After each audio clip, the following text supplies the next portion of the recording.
I've used both Warp, which runs on Verizon, and Lightspeed, which uses T-Mobile from US Mobile in the past. But when I tried their Darkstar network that runs on AT&T, I was honestly surprised at how well it performed, especially in rural areas.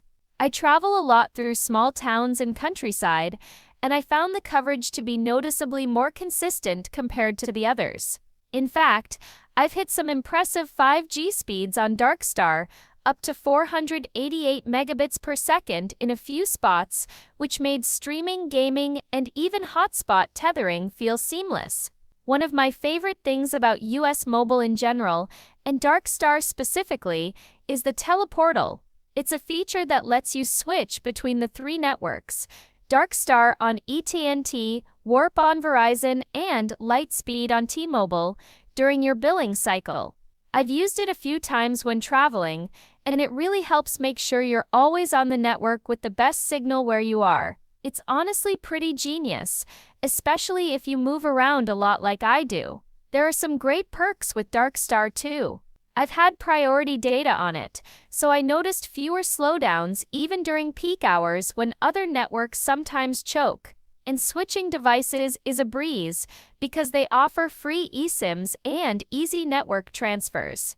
The international roaming data included with some plans has also come in handy for me during short trips abroad, but it's not perfect. I've had the occasional hiccup, like voicemail acting weird or the signal randomly dropping out in places where I didn't expect it.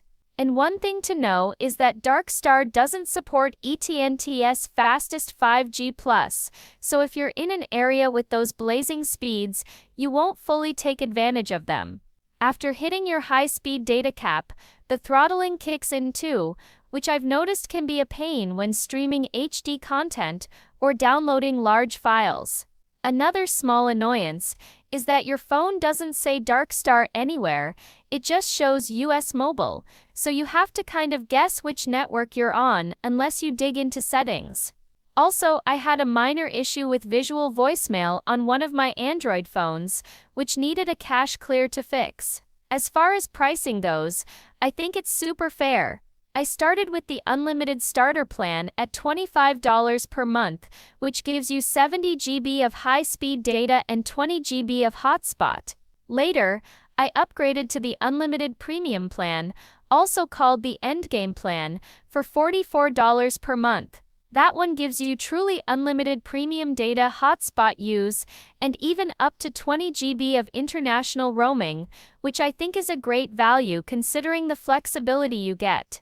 They also offer annual plans, which bring the monthly cost down even more if you're willing to commit. So is Darkstar worth it? Personally, I think yes, if you're someone like me who values strong rural coverage, network flexibility, and doesn't always need full-speed 5G plus everywhere.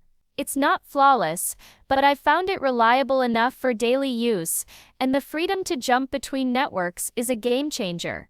That said, if you're a heavy data user who needs unthrottled, ultra-fast speeds all the time, you might be better off sticking with Warp or Lightspeed.